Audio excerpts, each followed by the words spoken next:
कार्यक्रमाचे आयोजन केले आहे। सर्वप्रथम मी आपल्या समोर श्रीरामाचे भजन सादर करते। कपिलाचे विणतो शेले कौसल्येचा राम बाई, कौसल्येचा राम, पावला या भक्तासाठी देव करी काम। कौसल्येचा राम बाई, कौसल्येचा राम, एक एक दारी हाती भक्त गाईचे धाम, एक एक धागा जोडी, धागा जोडी, जानकीचा नाथ, जानकीचा नाथ, राजा घनश्याम, कौसल्येचा राम बाई, कौसल्येचा राम, दास राम नामी अंगे राम होई दास, एक एक धागा गुंते, धागा गुंते, रूप ये पटास, रूप ये पटास, राजा घनश्याम, कौसल्येचा राम बाई, कौसल्येचा राम, फिरून सर्व झाला शेला पूर्ण होई काम, काही काही शेल्यावरती दिसे राम नाम, दिसे राम नाम, गुप्त होई राम, कौसल्येचा राम बाई, कौसल्येचा राम, हळू हळू घडी डोळे पाहिजो कबीर, पाहिजो कबीर,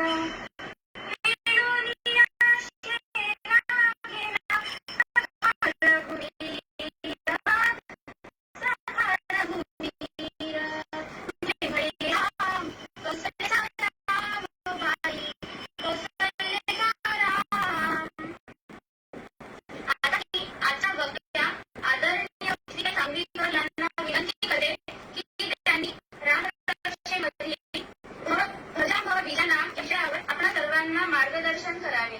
धन्यवाद।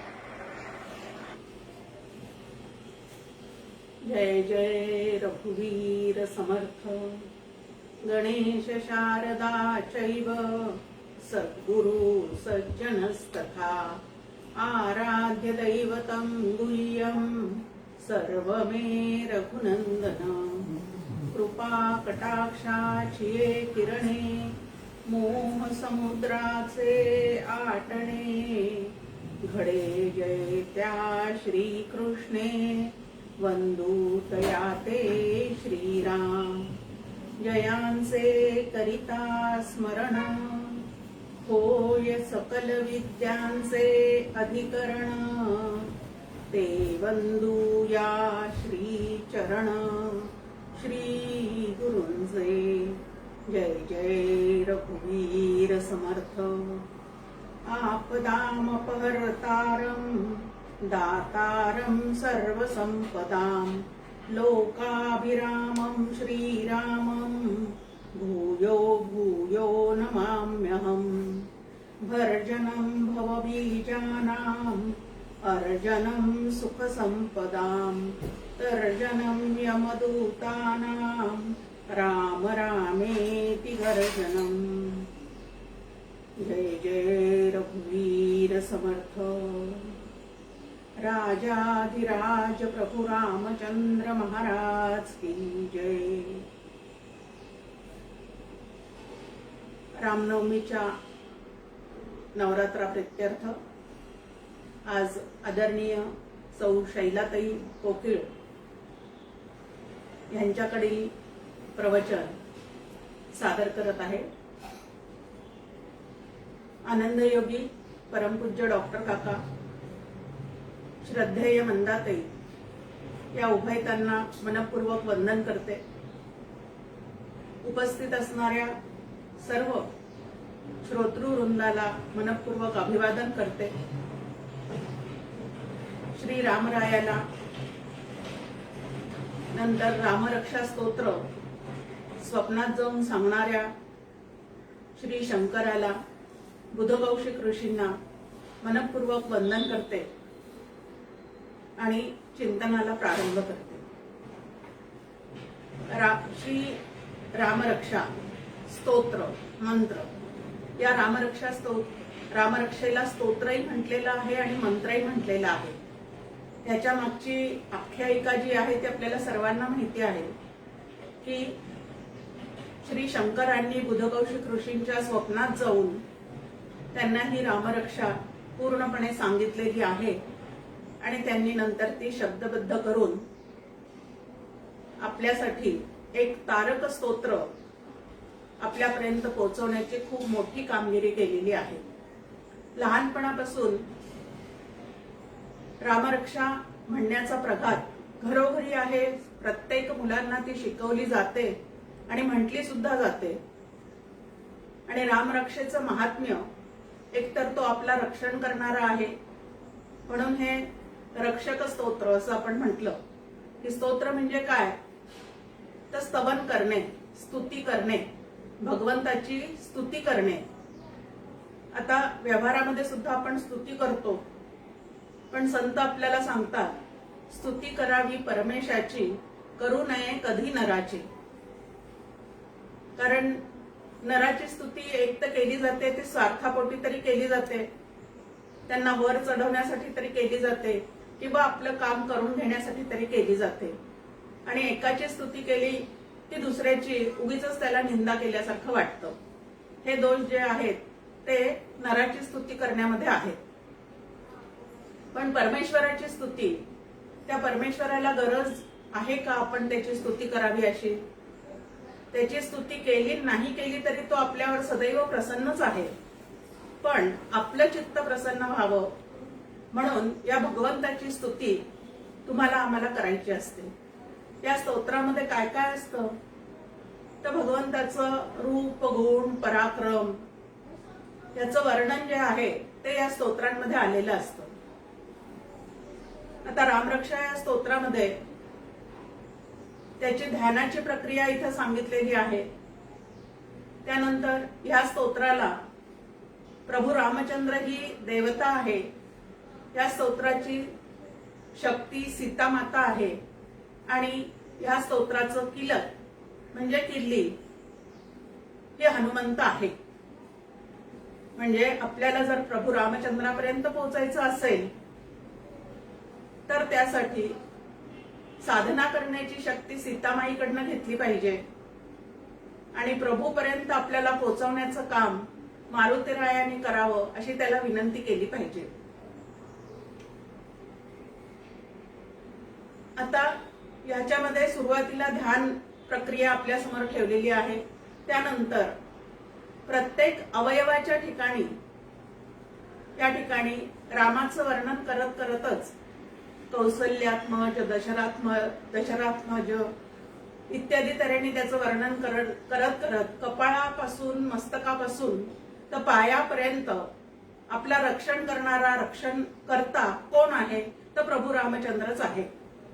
आता पहा, भये व्यापिले सर्व ब्रह्मांड आहे. समर्थ रामदास स्वामी आपल्याला मनाच्या श्लोकामध्ये म्हणतात की हे संपूर्ण ब्रह्मांड आणि ब्रह्मांडामध्ये वावरत असणारे सगळे जीवात्मे जे आहेत ते भयग्रस्त आहेत. अगदी इंद्रापासून ते छोट्या छोट्या किडामुंगीपर्यंत सगळे भयग्रस्त आहेत. इंद्राला सुद्धा आपलं पद जाऊ नये असं सारखं वाटत असतं. कोणी एखादा जर उत्तम तऱ्हेने यज्ञ करत असेल तर त्याचे 100 बिनचूक यज्ञ झाले तर आता आपलं पद नक्की जाणार असं भय त्याच्याही मनात निर्माण होतं. तसं तुम्ही आम्ही जे सामान्य आहोत त्यांच्या मनामध्ये सुद्धा सतत भय आहे.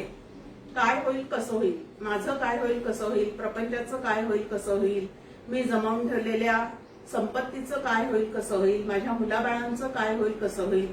आणि सध्या तर आपण पाहतो की या कोरोनाने इतका धुमाकूळ घातलेला आहे की प्रत्येक जण आपला व्यवहार घरात बसून करतो आहे पण आतमध्ये कुठेतरी प्रत्येकाच्या अंतःकरणामध्ये भय आहे. आणि रामरक्षेचं पूर्वापारपासून एक महात्म्य सांगितलं जातं ते म्हणजे भय निवारण करणारं हे स्तोत्र आहे, व्याधी निवारण करणारं स्तोत्र आहे. मग आता तुमच्या आमच्या मनातलं भय निवारण करण्यासाठी ह्या स्तोत्राचे पाठ म्हणजे एरवी पण प्रत्येक घरी हे रोज म्हटल्याच जातं, पण तरी आता जाणीवपूर्वक ते सिद्ध करत करत म्हणण्याची प्रत्येकाची या ठिकाणी तयारी दिसते आहे की मनातलं जे भय आहे ते भय काढून टाकण्यासाठी आणि आपला रक्षणकर्ता प्रभू राम आपल्यासोबत सदैव आहे याची जाणीव ठेवण्यासाठी म्हणून हे स्तोत्र मनापासून जिकडं तिकडं म्हटलं जात आहे. त्या स्तोत्रातला एक मंत्र आज आपण चिंतनासाठी घेणार आहोत. त्यानंतर याला मंत्र सुद्धा म्हटलेला आहे, रामरक्षा स्तोत्र मंत्रस्य. आता मंत्र म्हणल्यानंतर मंत्रामध्ये जे शब्द असतात त्या शब्दांचा जर मनापासून विचार केला, वाच्यार्थ लक्षार्थ समजून जर तो मंत्र आपण म्हणत राहिलो तर हे भय निवारण नक्की होऊ शकतं. मंत्र औषधी असा एक शब्दप्रयोग आहे पहा, की मंत्र हे सुद्धा औषधासारखेच काम करतात. पण केव्हा? ज्या वेळेला त्याच्यावर आमची प्रगाढ श्रद्धा असेल आणि त्या श्रद्धेतून ज्या वेळेला हे स्तोत्र मंत्र आम्ही म्हणू त्यावेळेला त्याचा सुद्धा आमच्या ठिकाणी औषधासारखा नक्की परिणाम होणार आहे. म्हणजे आमचं दुखणं, व्याधी, आधी व्याधी ज्या काय असतील त्या निवारण करण्याचं, सहन करण्याचं सामर्थ्य जे आहे ते प्रभू रामचंद्राकडनं आम्हाला नक्की प्राप्त होणार आहे.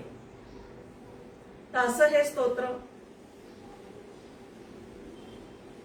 आपदामपहर्तारम दातारम सर्व संपदा, आमच्या सर्व संकटांचं, आपत्तीचं निवारण करणारा आणि सर्व तऱ्हेचं सुख प्रदान करणारा असा हा प्रभू रामचंद्र आहे. त्याच्या दर्शनाने, त्याच्या चिंतनाने, त्याच्या चरित्र गायनाने, त्याच्या भजनाने लोकांना आनंदच आनंद होतो आणि म्हणून मी त्याला वारंवार वारंवार नमस्कार करत आहे. असा एक श्लोक या ठिकाणी बुधकौशिक ऋषींनी आपल्यासमोर मांडलेला आहे. आपदामपहर्तारम, सर्व आपत्तींचं हरण करणारा असं या रामरायाला म्हटलेलं आहे. आता सगळ्यात मोठी पहिली आपत्ती जर आमच्यावर कुठली असेल तर ती म्हणजे मुळात आम्ही सगळेजण रामस्वरूप असून सुद्धा स्वतःला तसं समजत नाही. म्हणजे मूळच्या स्वरूपाचं आम्हाला विस्मरण झालेलं आहे. ही आमच्यावर ओढवलेली पहिली आपत्ती. सगळ्या दुःखाचं मूळ कारण काय असेल तर माझ्या स्वरूपाचं, माझ्या ठिकाणी असलेलं अज्ञान. आता हे मोठं संकट आणि मग ह्या मोठ्या संकटातून छोटे छोटे संकट जी आहेत ती सारखी निर्माण होत जातात आणि तुम्ही आम्ही सुखरूप असून सुद्धा सतत दुःख भोगत बसलो आहोत, रडारड करत बसलेले आहोत. आता पहिली आपत्ती त्याच्यापासून आपण दूर झालो, दुसरी आपत्ती दूर झालेले आहोत हे आपल्याला कळतच नाही, तिसरी आपत्ती कोणीतरी आमच्या लक्षात आणून देतं की मूळ स्वरूपाने आपण कसे आहोत आणि आता कसे झालेले आहोत.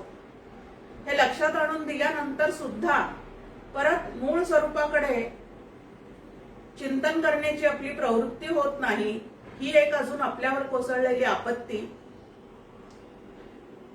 श्री गुरु जीवनात आल्यानंतर त्यांनी दिलेलं साधन मनापासून सांभाळत नाही आपण, हे एक संकटच आपण आपल्यावर ओढवून घेतो. एक तर गुरु करूच नये आणि केलाच करूच नये म्हणजे काय? श्रद्धा नसेल तर. ज्याची श्रद्धा नाही, ज्याला मोक्ष मिळवण्याची तळमळ नाही, अशाने खरं तर या भानगडीत जाऊच नये, अज्ञानात सुख मानून जीवन जगत राहावं. पण लक्षात आल्यानंतर श्री गुरु केलेले आहेत, त्यांच्याकडनं अनुग्रह घेतलेला आहे, त्यांनी आपल्याला रामनाम दिलेलं आहे आणि तरी सुद्धा ते घेण्याकडे जर आपली प्रवृत्ती होत नसेल तर ही आपणच आपल्यावर ओढवून घेतलेली एक मोठी आपत्ती आहे. आता वास्तविक पाहता आपणच रामरूप आहोत असा जर सिद्धांत आहे तर रामाचं नाम घेण्याची वेळ माझ्यावर यावीच का? हा मुख्य प्रश्न आहे की आम्हीच ते असताना परत आमच्यावर त्याचं नाम घेण्याची वेळ का येते? तर आम्ही त्याला विसरलेले आहोत, आमच्या मूळच्या स्वरूपाला विसरलेले आहोत आणि म्हणून नाम घेण्याची वेळ आमच्यावर आलेली आहे. आणि अशी वेळ आलेली असताना सुद्धा त्याकडे जेव्हा आम्ही दुर्लक्ष करतो त्यावेळेला आम्हीच आमच्यावर खूप मोठं संकट ओढवून घेतलेलं आहे. पण ही सगळी संकट परंपरा जी आहे ती पळवून लावण्याचं सामर्थ्य ह्या स्तोत्रामध्ये, ह्या मंत्रांमध्ये आहे असं आपल्याला ऋषी समजावून सांगत आहेत. आणि सर्व संपदा, आता सगळ्या सुखाचं मूळ, सुखाचा कंद, सुखरूप तत्व असं या रामरायाला म्हटलेलं आहे. समर्थ रामदास स्वामी आपल्याला म्हणतात, जयासी वाटे सुखचे असावे, तेने रघुनाथ भजनी लागावे. तर या रघुनाथाचं ऋषींनी सांगितलं त्याप्रमाणे, शास्त्राने सांगितलं त्याप्रमाणे, गुरुनी सांगितलं त्याप्रमाणे जर आम्ही भजन केलं, नाम घेतलं तर सर्व तऱ्हेची संपदा तुम्हाला आम्हाला प्राप्त होऊन जाते. आणि ज्याच्यामुळे हे सगळं प्राप्त झालेलं आहे त्याचं दर्शन, त्याचा उपाश, त्याच्या चरणांचं स्मरण, त्याच्या चरित्राचं स्मरण, त्याच्या लीला ऐकणं, या सगळ्या गोष्टीमुळे चित्ताला अपरंपार आनंदच आनंद मिळत राहतो. कारण आनंदाचा कंद असं प्रभू रामचंद्र आणि श्रीकृष्ण हे दोन अवतार आहेत. आनंदाचा कंद की त्यांच्या प्रत्येक कृतीने जीवाला, साधकाला आनंदच आनंद प्राप्त होतो. आणि म्हणून अशा श्रीरामाला परत परत वंदन केलेलं आहे. आता पुढचा श्लोक त्याच्या जोडीला आपल्या समोर आहे. भर्जनम भव बीजानाम अर्जनम सुख संपदाम तर्जनम यमदूतानाम राम रामेति गर्जनम. राम राम अशी गर्जना जो कोणी करतो त्याची संसाराची बीजे जे आहेत ती पूर्णपणे भाजून निघतात. म्हणजे राम नामाच्या गर्जनेमुळे संसाराची बीजे भाजली जातात. दुसरं, सुख संपत्तीची, त्या गर्जनेमुळे सुख संपत्ती तुम्हाला आम्हाला प्राप्त होते. आणि तिसरं त्याचं फळ सांगितलेलं आहे, रामनामाची गर्जना यमदूतांना अत्यंत भयकारक आहे. आता हा एकच श्लोक इथं आपल्या समोर संतांनी केलेली मांडणी ही श्री बुधकौशिक ऋषी रचित या रामरक्षा स्तोत्रातील हा जो श्लोक आहे तो कसा आहे तर ससाधन, ऐहिक व पारलौकिक विचार प्रतिपादन करणारा श्लोक आहे. श्रद्धेय मंदाताईंनी केलेली ही मांडणी की ससाधन, ऐहिक आणि पारलौकिक अशा दोन्ही गोष्टींची आम्हाला प्राप्ती करून देणारा असा हा श्लोक आहे. आता रामनामाची गर्जना ही या ठिकाणी साधना सांगितलेली आहे. आणि ह्या एकाच साधनेतून 3 in 1 अशी फळं जी आहे ती तुम्हाला आम्हाला प्राप्त होणार आहे. साधना एकच आहे पण फळप्राप्ती मात्र 3 प्रकारची आहे. आणि ती आपण आत्ताच पाहिलेली आहे की एक आहे, या गर्जनेमुळे संसाराचं बीज भाजून निघतं. म्हणजे तुमचे आमचे जन्म मरणाचे फेरे जे आहे त्या चक्रातून रामनामामुळे आपली पूर्ण सुटका होऊ शकते. दुसरं फळ आहे अर्जनम सुख संपदाम, की त्याची पूजा अर्चा, मनापासून नामस्मरण हे जर आपल्याकडनं घडत राहिलं तर आपल्याला सर्व तऱ्हेची संपदा मिळते. पाहणार आहोत आपण आता ती संपदा म्हणजे किती प्रकारची आहे आणि कुठली जास्तीत जास्त आपल्याला कमवायची आहे. आणि त्यानंतर तिसरं फळ तर्जनम यमदूतानाम. या बोटाला तर्जनी असं म्हणतात. आणि एखाद्याला ज्या वेळेला एखादी गोष्ट बजावून सांगायची असते तेव्हा हे बोट नेमकं पुढे आलेलं असतं की तू मला धाक दाखवू नको, तू मला असं अथवा तद्वा बोलू नको असं म्हणताना आपलं हे तर्जनी नामक जे बोट आहे ते पुढे आलेलं असतं. तर मग रामरायाचं नाम जो घेतो त्याच्याकडे यायला यमदूत सुद्धा घाबरतात. म्हणजे त्याला कधी मरणच येत नाही का? तर शारीरिक दृष्ट्या त्याला मृत्यू नक्कीच येतो, पण तरी सुद्धा अजर अमर असणाऱ्या तत्वाशी तो मृत्यू येण्यापूर्वीच पूर्णपणे एकरूप झालेला असल्यामुळे तो या जन्म मृत्यूच्या फेऱ्यातून पूर्णपणे सुटलेला असतो. आता या ठिकाणी रामनामाची गर्जना असं म्हटलेलं आहे.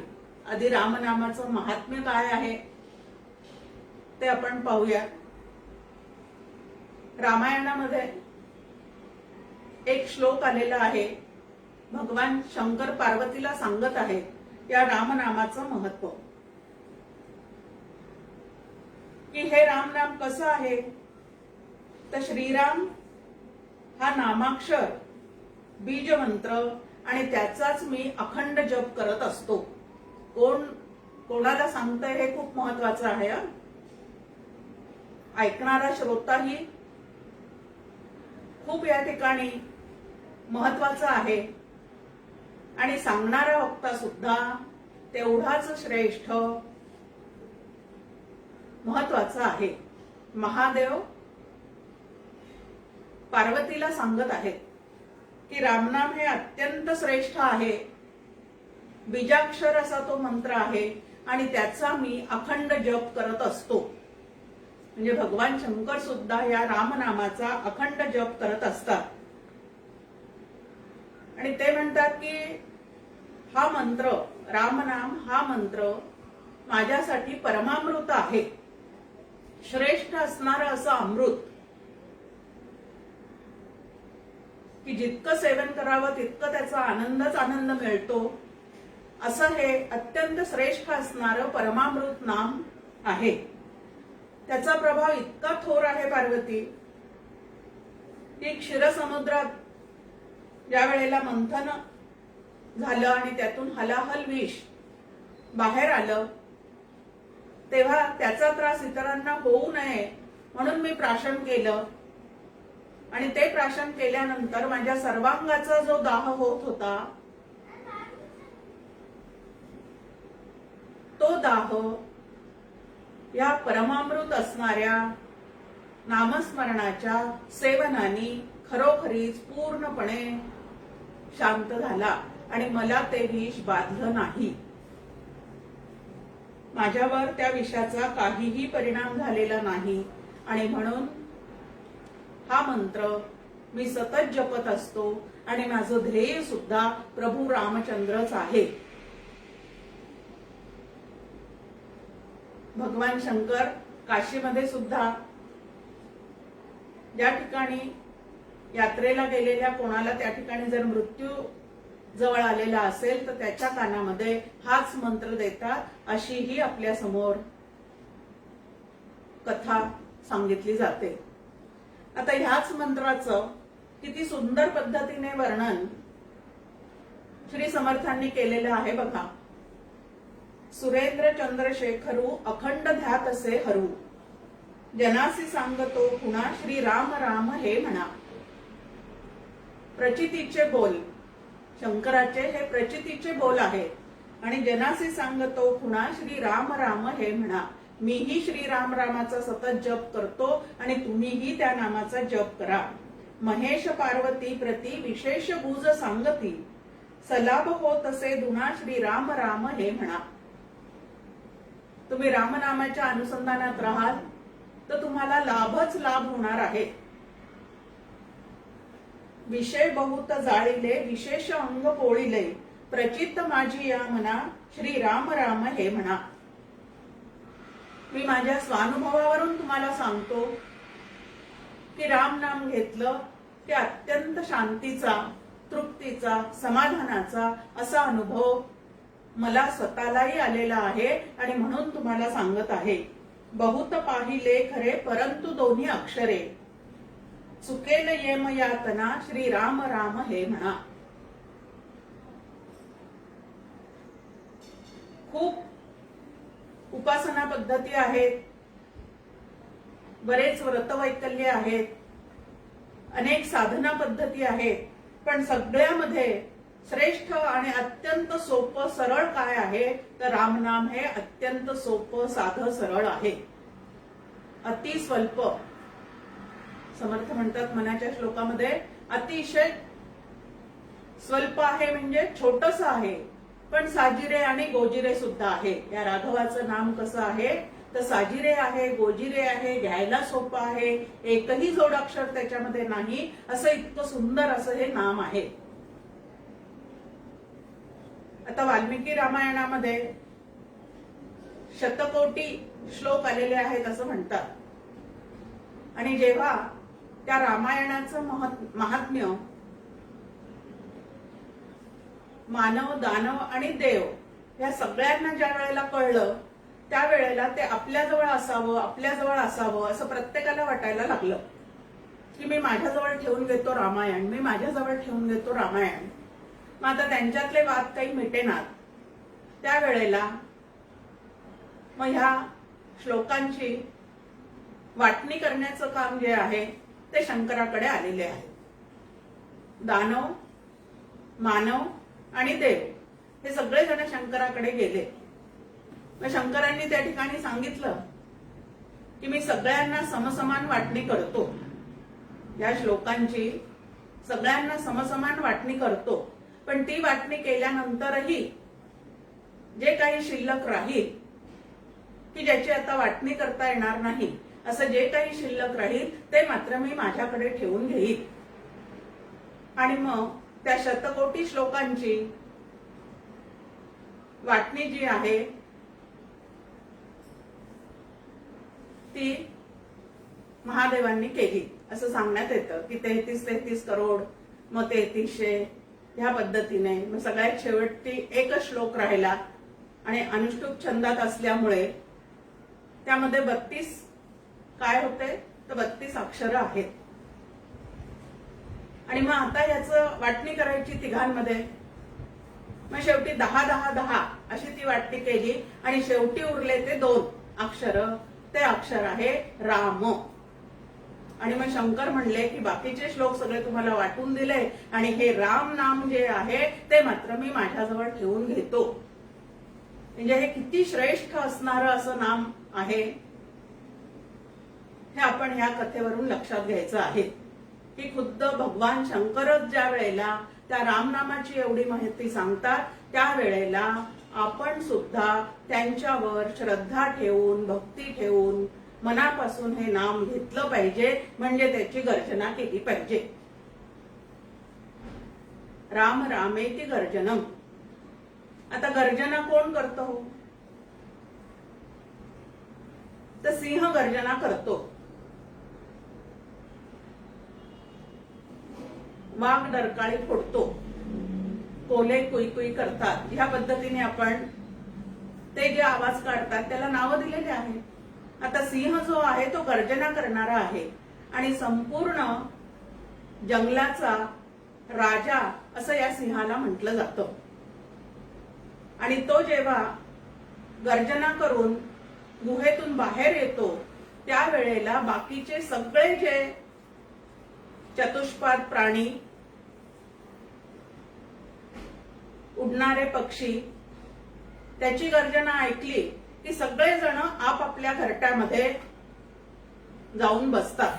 म्हणजे त्याला सगळेजण काय होतात, घाबरतात. तसं रामनामाची गर्जना ज्याच्या ठिकाणी घडते, होते, मनापासून असं नाम घेतलं जातं त्या साधकांनी अशी रामनामाची गर्जना केली की सगळे विकार जे आहेत ते त्याच्यापासून हळूहळू दूर निघून जातात आणि निर्विकार असणाऱ्या ब्रह्मरूप रामाशी तो साधक एकरूप होऊन जातो.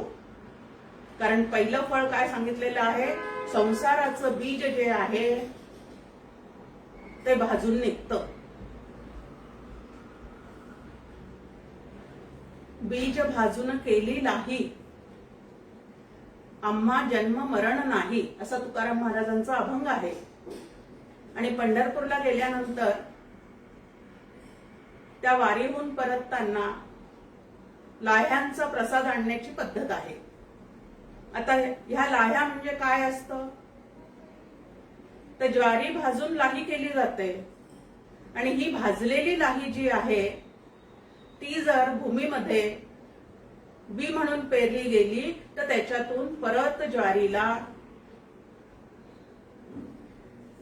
कोंब फुटत नाही किंवा त्यातून परत ते कणीस वगैरे काहीही येत नाही. बीज भाजलं गेलं की परत ते उगवत नाही. तसं रामनामाच्या गर्जनेने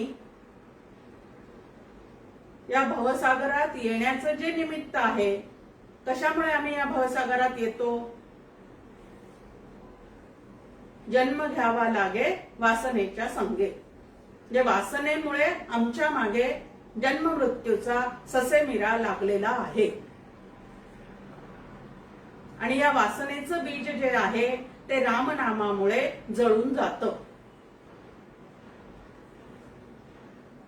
आता नेमकं काय नाम घेऊन आम्हाला करायचं आहे हे या ठिकाणी आमच्या समोर उघडपणे सांगितलेलं आहे. मग आम्ही सगळेजण म्हणतो आम्ही पण नाम घेतो, आम्ही पण नाम घेतो. मग नाम घेऊन सुद्धा हे फळ आम्हाला का प्राप्त होत नाही?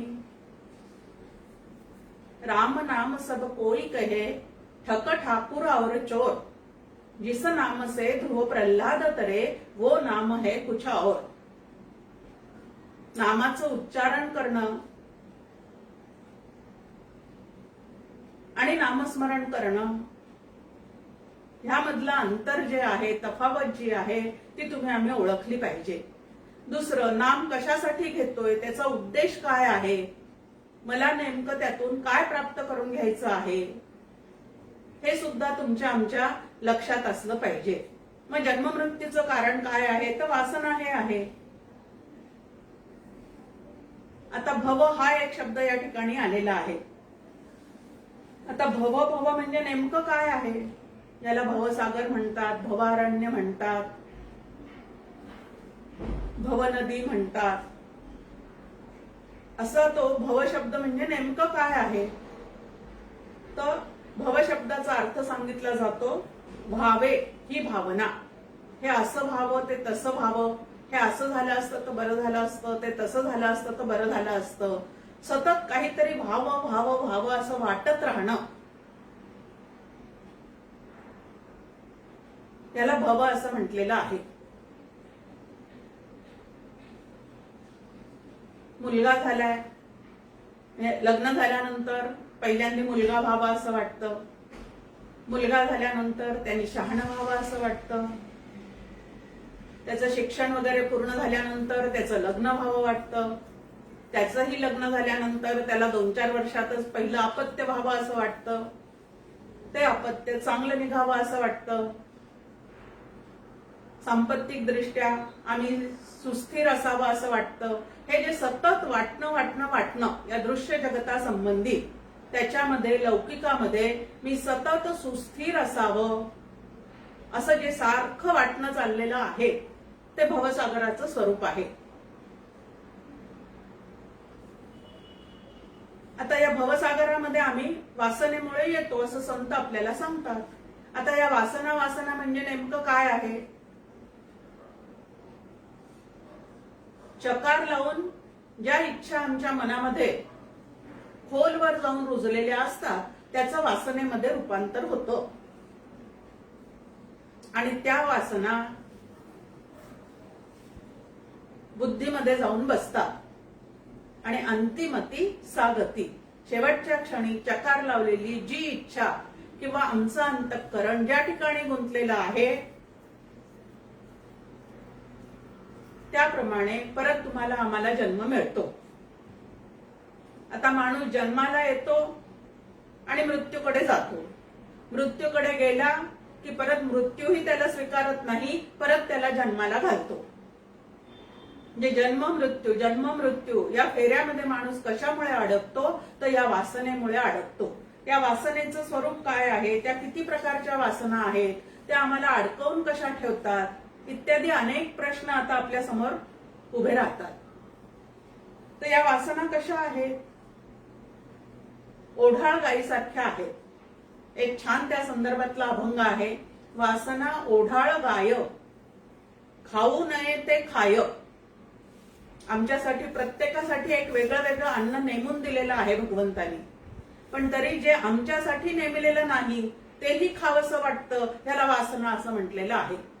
वासना ओढाळ गाय, खाऊ नये ते खाय, पाहू नये ते पाहय. जे पाहू नये असे दृश्य पाहण्याची इच्छा होणं, याला सुद्धा वासना म्हटलेलं आहे. जाऊ नये तिकडे जाय. काही विधी, काही निषेध आम्हाला सांगून ठेवलेले आहेत, पण ज्याचा निषेध केलेला आहे तिकडच आम्हाला जावंसं वाटणं, हा वासनेचा रेटा आहे. वासना ओढाळ गाय, खाऊ नये ते खाय, पाहू नये ते पाहाय, जाऊ नये तिकडे जाय, आणि म्हणून तिचे मोडावे पाय. संतांनी काय सांगितलेलं आहे की म्हणून तिचे मोडावे पाय. या वासनेचे पायच मोडून टाकावे, आणि त्याच्यासाठी म्हणून मग आपल्या समोर मांडणी आहे.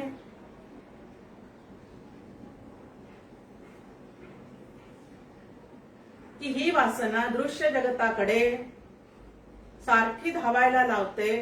हे दृश्य जगत जे आहे ते शास्त्राच्या सांगण्यानुसार आणि संतांच्या अनुभवानुसार अनित्य आहे, दुःखदायक आहे, आणि म्हणून त्याच्यात अडकणारा जो जीव आहे तो सुद्धा दुःख भोगत राहतो. जे निषेध आम्हाला सांगून ठेवलेले आहेत, असं असं करू नका असं जे सांगितलेलं आहे त्याचं आम्ही पालन केलं पाहिजे. म्हणजेच दुसऱ्या शब्दात सांगायचं झालं तर शमदमाचा अभ्यास जो आहे तो साधकांनी मनापासून केलाच पाहिजे. परमसुख जर मला प्राप्त करून घ्यायचं आहे, म्हणजे परमार्थ सिद्धी करायची आहे माझ्या जीवनामध्ये, तर या परमार्थ सिद्धीच्या आड ज्या ज्या गोष्टी येतात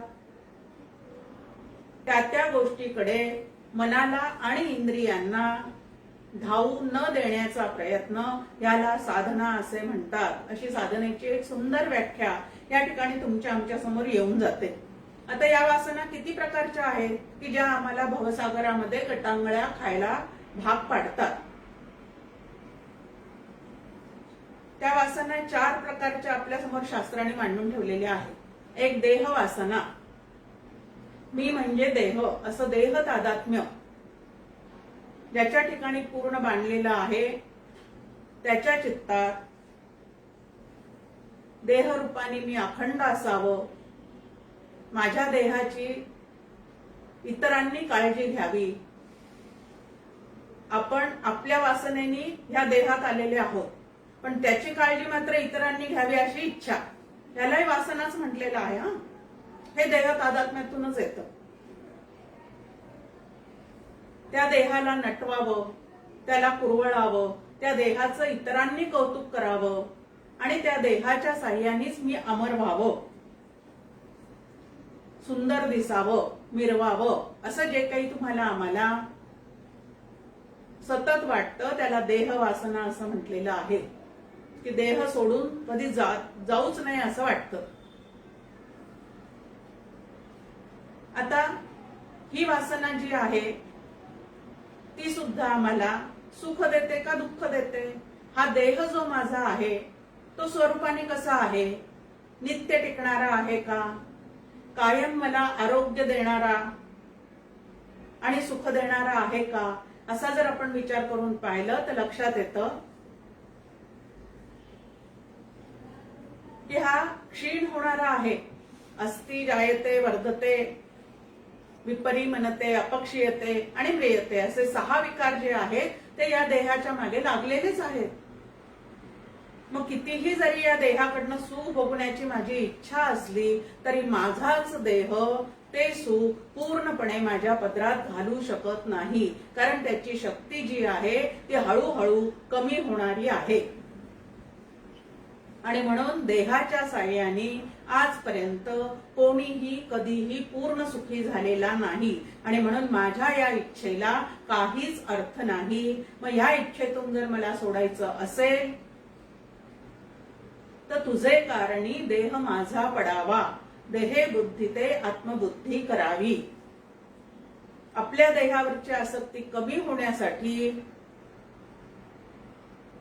हा देह सत्कारणी लावण्याचा प्रयत्न करावा. म्हणजे हळूहळू त्याच्या आसक्तीतून तुमची आमची सुटका होऊ शकते. दुसरी वासना सांगितलेली आहे, त्याला लोकवासना असं म्हणतात. 5 मानसभोग काका आपल्या समोर नेहमी ठेवतात डॉक्टर काका. सत्ता, संपत्ती, यश, कीर्ती, प्रतिष्ठा हे मिळवण्याच्या मागे अखंड धावपळ चाललेली आहे. 4 लोकात मला मान सन्मान मिळावा, माझ्या कुळाला सगळ्यांनी चांगलं म्हणावं, माझ्या कुळातल्या प्रत्येकाने चांगलं असावं. हे जे मी, माझं कुळ. आता देहवासनेमध्ये अहंता जास्ती आहे, लोकवासनेमध्ये त्याच्या जोडीला ममता सुद्धा येऊन पडलेली आहे. आणि अहम ममतेच्या लवड सवडी, माते न पवतीची बापुडी, असं स्पष्ट भगवंतांनी ज्ञानेश्वरीत सांगून ठेवलेलं आहे की या 2 बेड्यांमुळेच प्रत्येक जीव सुखरूप होण्याचा प्रयत्न करतोय, पण तिथपर्यंत तो पोहोचू शकत नाही, कारण तो या 2 बेड्यांमध्ये अडकून पडलेला आहे. बरं, या बेड्या त्याच्या पायात किंवा हातात दुसऱ्या कोणी घातलेल्या नाहीयेत. बरं, हे खूप महत्वाचं आहे. व्यवहारामध्ये बेड्या ठोकणारा दुसरा कोणीतरी असतो, कर्म ह्याच असतं, पण बेड्या ठोकणारा दुसरा कोणीतरी असतो. पण इथं मात्र बेड्या ठोकणारा माझा मीच आहे, माझ्याच कर्माने मी बांधला जातो. आणि ह्या बेड्या अहंता ममतेच्या माझ्या मनाला अडकवून घेतो. म्हणून ही लोकवासना जी आहे ती सर्वांनी चांगलं म्हणावं. आता आपण पाहिलं, अहो प्रभू रामचंद्र, भगवान श्रीकृष्ण. आता प्रभू रामचंद्र मर्यादा पुरुषोत्तम होते, भगवान श्रीकृष्ण पूर्णावतार असं त्यांना म्हणतात.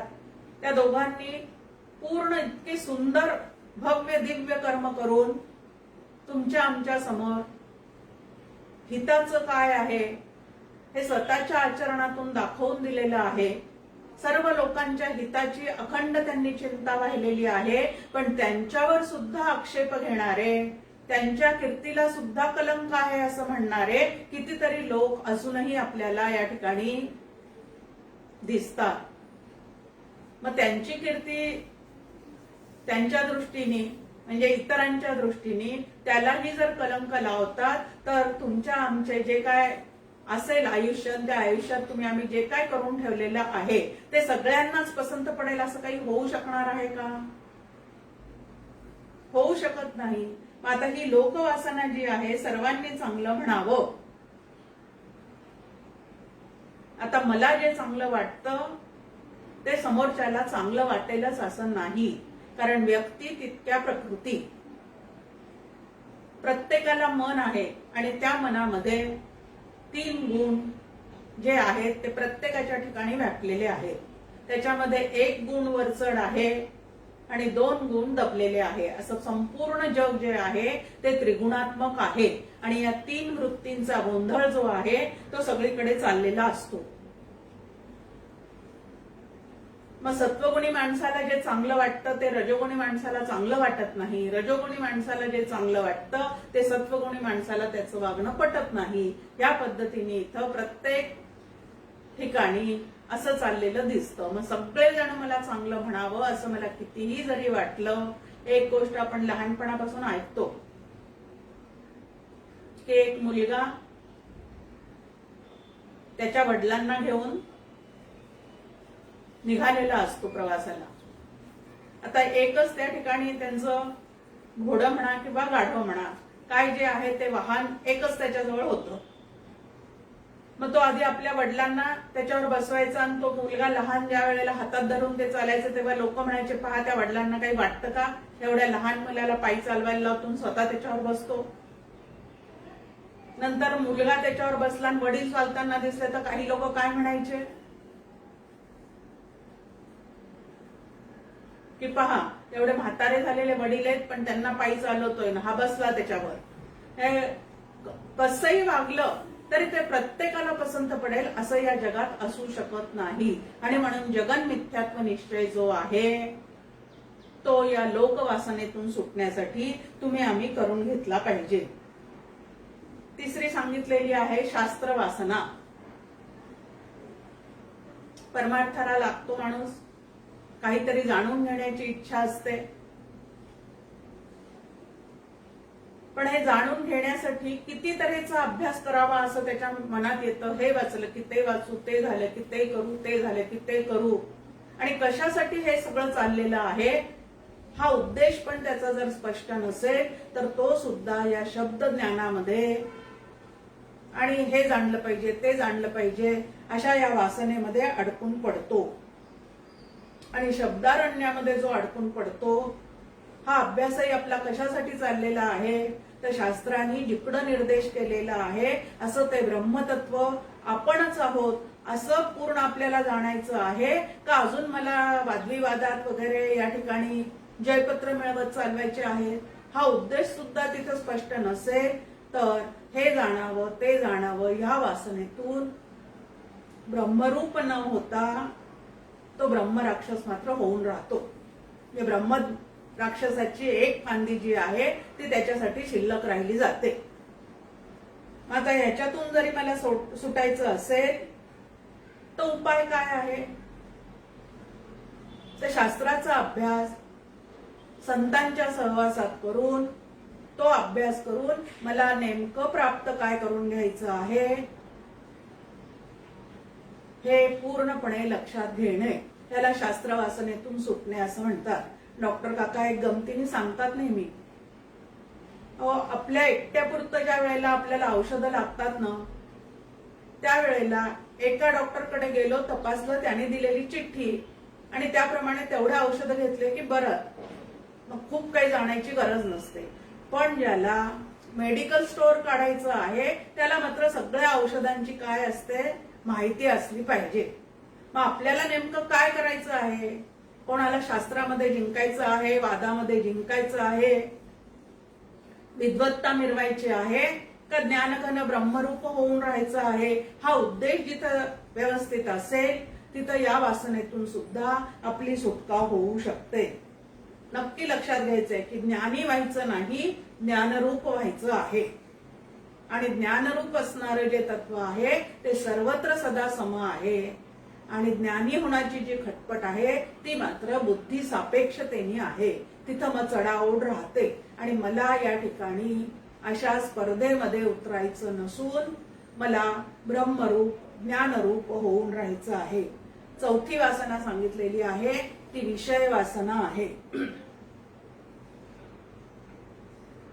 या विषयापासून सुख मिळेल, त्या विषयापासून सुख मिळेल.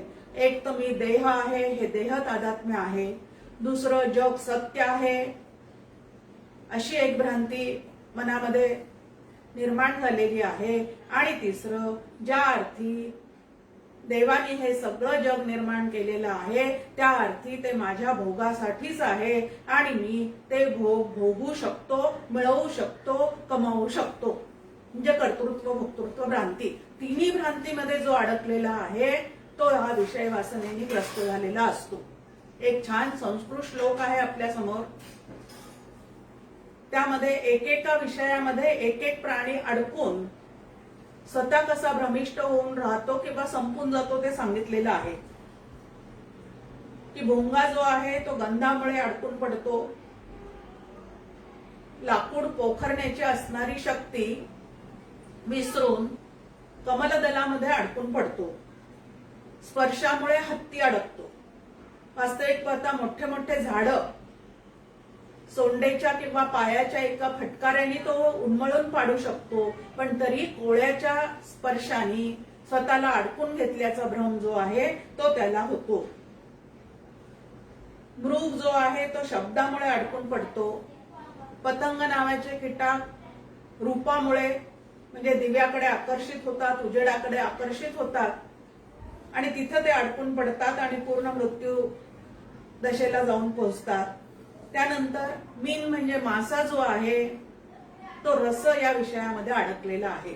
आता एकेका विषयात अडकून हे प्राणी जे आहेत ते स्वतःचा नाश ओढवून घेतात, पण माणूस नावाचा प्राणी मात्र या पाचही विषयांमध्ये अडकून पडलेला आहे.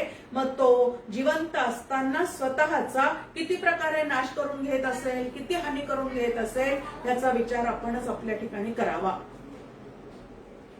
विषयजनित सुखे सौख्य होणार नाही असं समर्थांनी सांगितलेलं आहे. ते करुणाष्टक आपण रोज म्हणतो आहे. विषयातलं सुख हे जे आहे ते अनित्य आहे, दुसऱ्यावर अवलंबून असलेलं आहे, प्रारब्धाधीन आहे. प्रारब्धेची जोडे धन, प्रारब्धेची जोडे मान. हे सगळं आपल्याला माहिती असतं, पण माहिती असून सुद्धा त्याचा व्यवस्थित विचार न करता आपण तसेच या जीवनामध्ये वागायला लागतो. त्यावेळेला या वासनांमध्ये आम्ही पूर्ण अडकून पडतो. वंदाताईंचं एक छान त्यांनी लिहिलेलं गीत आहे, विषयांचा केव्हाही संग बरा नाही, विषयी जे त्यांचाही संग बरा नाही. कारण विषय तर जडच आहेत हो, ते स्वतःहून आपल्याकडे येत नाहीत, तर माणूसच त्यांच्याकडे जातो सुखासाठी. पण विषयी म्हणजे ज्यांना या विषय भोगण्याचा छंद लागलेला आहे, असे जे विषयी आहेत त्यांचा संग तर या विषयांपेक्षा सुद्धा जड आहे. कारण ते त्याच्यात अडकलेले असतात आणि दुसऱ्याला सुद्धा काय म्हणतात की अरे हे तू थोडस चाकून तर बघ, हे थोडं खाऊन तर बघ. आणि मग शहाणा असणारा माणूसही त्यांच्या त्या भूलथापांना भुलतो आणि स्वतः सुद्धा त्यांच्यासारखा होऊन राहतो. एक सडका आंबा साऱ्या आढीला नासवतो, तसंच इकडं सुद्धा आहे. आणि डॉक्टर काका म्हणतात की नेहमी असंच का होतं हो, की माणसाला त्या विषयी लोकांची संगत लागते. असं का होत नाही की वैराग्य संपन्न माणसाची संगत त्या लोकांना लागावी? असं का होत नाही की माणसं त्यांच्या संगतीने बिघडतात, पण एखाद्याच्या संगतीने संपूर्ण समाज सुधारतो? असं का होत नाही? संत जे आहेत ते ह्या पद्धतीची सुधारणा जी आहे ती या जनमानसामध्ये करण्यामध्ये समर्थ असतात, पण त्यांच्या संगतीमध्ये गेलं पाहिजे, सत्वगुण आपल्यातला वाढीस लागला पाहिजे, तर या पुढच्या गोष्टी ज्या आहेत त्या शक्य होऊ शकतात. मग आता या विषयांच्या नादातून जर आपल्याला सुटायचं असेल तर काय केलं पाहिजे? तर विषय तो त्यांचा झाला नारायण. चित्ताचा एकच विषय करून ठेवावा आणि तो म्हणजे नारायण, तो म्हणजे भगवंत, तो म्हणजे राम. सुखरूप ऐसा दुजा कोण सांगा, माझ्या पांडुरंगा सारिखा हो. तर सुखरूप तत्व एकच आहे असं जर चित्तावर बिंबवून घेतलेलं असेल तर सगळं जे काय विषय आमच्या मनामध्ये येतात, आता रूप पाहावंसं वाटतं त्यावेळेला भगवंताचं रूप पाहावं, शब्दाद्वारे काहीतरी स्वतःला गुंतवावं असं वाटतं त्यावेळेला भगवंताचे गुणगान गावेत, मन कुठंतरी ठेवावं असं वाटतं त्यावेळेला त्या मनाला सुद्धा रामचरित्रात गुंतवण्याचा प्रयत्न करावा. ह्या पद्धतीने सर्व ज्ञानेंद्रियांचा विषय जर भगवंत करून ठेवला तर त्या सुखरूप तत्वापर्यंत पोहोचण्याची आपली व्यवस्था होऊन जाते. आणि मग हे वासनेचं बीज जाळायचं असेल तर कुठला अग्नी लागतो? तर ज्ञानाग्नीच लागतो. आता बीज भाजायचं असेल तर अग्नी लागतो. आता हे वासनेचं बीज भाजायचं असेल तर कुठला अग्नी लागतो? तर ज्ञानाग्नीच लागतो. आणि हा ज्ञानाग्नी पेटवण्याचं काम संत करू शकतात. वन्नी तो चेतवावा रे, चेतवित्ताची चेततो. क्रोधाग्नी भडकवण्यापेक्षा, जठराग्नी भडकवण्यापेक्षा, कामाग्नी भडकवण्यापेक्षा ज्ञानाग्नी जर आमच्या आतमध्ये निर्माण करता आला तर या वासनेचं बीज जे आहे ते जळून खाक होऊ शकतं आणि असा जो साधक आहे तो पूर्ण काम होतो. फार छान शब्द आहे आपल्या समोर एक, पूर्ण काम. आता पूर्ण काम होतो म्हणजे नेमकं काय होतं? त्याच्या सगळ्या कामना पूर्ण होतात असं आहे का त्या ठिकाणी? असं नाही, कारण कुठल्याच माणसाच्या सर्व कामना पूर्ण होणे हे नरदेहात आल्यानंतर कदापिही शक्य नाही. रावणाचं उदाहरण आपल्या समोर त्यासाठी दिलं जातं. रामायणात आहे कथा की 3 कामना त्याच्या मनामध्ये होत्या. एक संपूर्ण लंका सोन्याची करेल, दुसरं समुद्राचं पाणी गोड करेल आणि तिसरं आकाशाला फुलं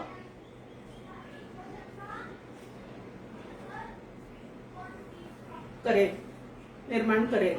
पण इतका पराक्रमी असताना, दशग्रंथी ब्राह्मण असताना, अनेक पद्धतीची तपश्चर्या केलेला असताना, देवतांना प्रसन्न करून घेतलेला असून सुद्धा तो आपल्या कामना पूर्ण करू शकला नाही. मग तुम्ही आम्ही तर अगदीच त्याच्या समोर शक्तीच्या दृष्टीने विचार केला तर तीच झाड की पत्ती. मग आपण काय करू शकणार आहोत? आणि म्हणून पूर्ण काम शब्दाचा अर्थ आहे ज्याच्या मनातल्या कामनांनाच पूर्ण विराम मिळालेला आहे. कारण पूर्ण पुरुष असणाऱ्या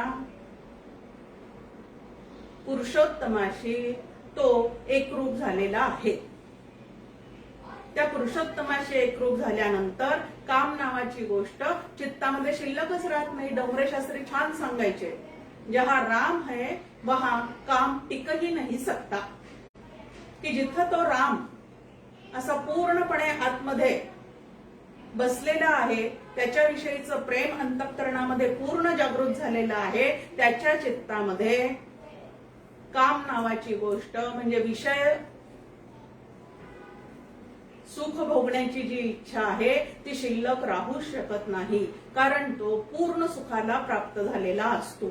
मग या रामनामामध्ये एवढी शक्ती आहे की तुम्हाला आम्हाला पूर्ण काम करण्याची, म्हणजे वासना बीज भाजून टाकण्याची. दुसरं आपल्या समोर आहे अर्जनम सुख संपदा. आता ही सुख संपदा जी आहे ती व्यवहारात सुद्धा जो स्वतःला साधक म्हणतो, त्याला परमार्थ सिद्धीला न्यायचं आहे, त्याच्या ठिकाणी द्रव्य शुची, दारा शुची इत्यादी गोष्टी नक्की असल्या पाहिजेत. मग आता ही संपदा सुद्धा फक्त पैसा मिळवल्याने आम्ही खूप सुखी होतो का हो? त्याच्या जोडीला आता पैसा भरपूर आहे, एखादा साखर कारखानदार आहे, पण शरीरामध्ये शुगर खूप वाढीला लागलेली आहे. मग असं असून सुद्धा साखर कारखानदार असून सगळ्या महाराष्ट्राला साखर पुरवतो, पण स्वतः मात्र साखर खाऊ शकत नाही, असा देह प्राप्त झालेला, म्हणजे आरोग्य बिघडलेला. मग आता आरोग्य संपदा नावाची एक गोष्ट आहे, जशी धनसंपदा नावाची गोष्ट आहे तशी आरोग्य संपदा नावाची गोष्ट आहे, आणि तिसरी बुद्धी संपदा नावाची गोष्ट आहे. आता बाकी सगळं आहे, पण व्यवस्थित विचार करण्याची शक्ती ज्याच्याजवळ नाही, तो बाकी सगळं असून सुद्धा सतत रडारडीच करत राहतो. मग ही विचार संपदा जी आहे ती कोणाजवळ असते? संतांजवळ असते. संत सांगतात तसा विचार जर आपण करायला शिकलो तर ही संपदा आपल्या जवळची जी आहे ती वाढीला लागते, आणि विचारांमध्ये आपल्याला सुखरूप करण्याचं सामर्थ्य आहे, आणि अविचारामध्ये मात्र समर्थ आपल्याला ही सुख संपदा कशाने मिळते ते सांगतात. विवेकाचे फळते सुख, अविवेकाचे फळते दुःख. की विवेकाचं म्हणजे सुंदर विचार करण्याचं फळ सुख आहे, आणि चुकीचे विचार करण्याचं फळ दुःख हे आहे. आणि मला जर दुःख नको आहे तर मग विचारशास्त्र जे आहे, सुसंगत विचार करण्याची जी कला आहे ती संतांकडनं किंवा रामनाम घेत घेत जसं अंतःकरण आमचं शुद्ध होत जाईल तशी ती जी कला आहे सुंदर विचार करण्याची ती तुमच्या आमच्या आतमध्ये नक्की वाढीला लागते. हे रामनामाचं संत संगतीचं फळ आपल्या समोर दिलेलं आहे. आणि तिसरं तर्जनम यमदूतानाम. अजामिळाची गोष्ट आपल्याला माहिती आहे की आधी चांगला असतो, नंतर मध्ये कालांतराने काहीतरी बाहेर ख्याली होतो, तिकडच राहतो, पण आधी केलेल्या सत्संगतीमुळे तिच्यापासून झालेल्या मुलाचं नाव तो नारायण ठेवतो. आता नारायण नारायण तो शेवटच्या क्षणाला म्हणत असतो. उद्देश नारायण म्हणजे भगवंताचा काही चित्तामध्ये नसतो, मुलालाच हाक मारत असतो. पण त्या मुलाचं नाव नारायण ठेवलेलं असल्यामुळे कळत नकळत नारायण शब्द जरी त्याच्या मुखात आला तरी यमदूत त्या ठिकाणी त्याला नेऊ शकले नाही, तर त्याला न्यायला विष्णुदूत आले. हा एक भाग या ठिकाणी. आणि दुसरा म्हणजे शरीर म्हटल्यानंतर त्याला व्याधी काहीतरी असणारच आहे. आणि ह्या जगतामध्ये घडणाऱ्या गोष्टी ज्या वेळेला मनापर्यंत पोहोचतात त्यावेळेला मानसिक दुःखाचा सुद्धा काय होत राहतो, सतत आतमध्ये आघात होतच राहतो. पण जो रामनामामध्ये अखंड राहतो त्याला देहाचे दुःख देहापाशी ठेवून अत्यंत आनंदाने रामचरणी विसावा नक्की घेता येतो. कुत्ता जाणे चमडी जाणे असं आपल्या समोर आहे एका संतांचं, की कुत्रा त्यांच्या पोटरीला काय करत होता, चावा घेत होता. पण काय होत नव्हतं त्यांना, त्याचा काही त्रास वाटत नव्हता, कारण ते रामनामामध्ये अतिशय दंग होते. मग आता रामनामाचा एवढा प्रभाव, म्हणून रामनामासारखं औषध नाही. या भवरोगावर सगळ्यात मोठं औषध जर कुठलं असेल तर ते रामनाम आहे. रामबाण उपाय, या भवसागरातून आम्हाला तरुण जाण्याचा रामबाण उपाय हा रामनामच आहे. म्हणून त्या रामनामाची तुम्ही आम्ही सगळ्यांनी गर्जना करावी. श्रीराम जय राम जय जय राम, श्रीराम जय राम जय जय राम, श्रीराम जय राम जय जय राम, जय जय रघुवीर समर्थ.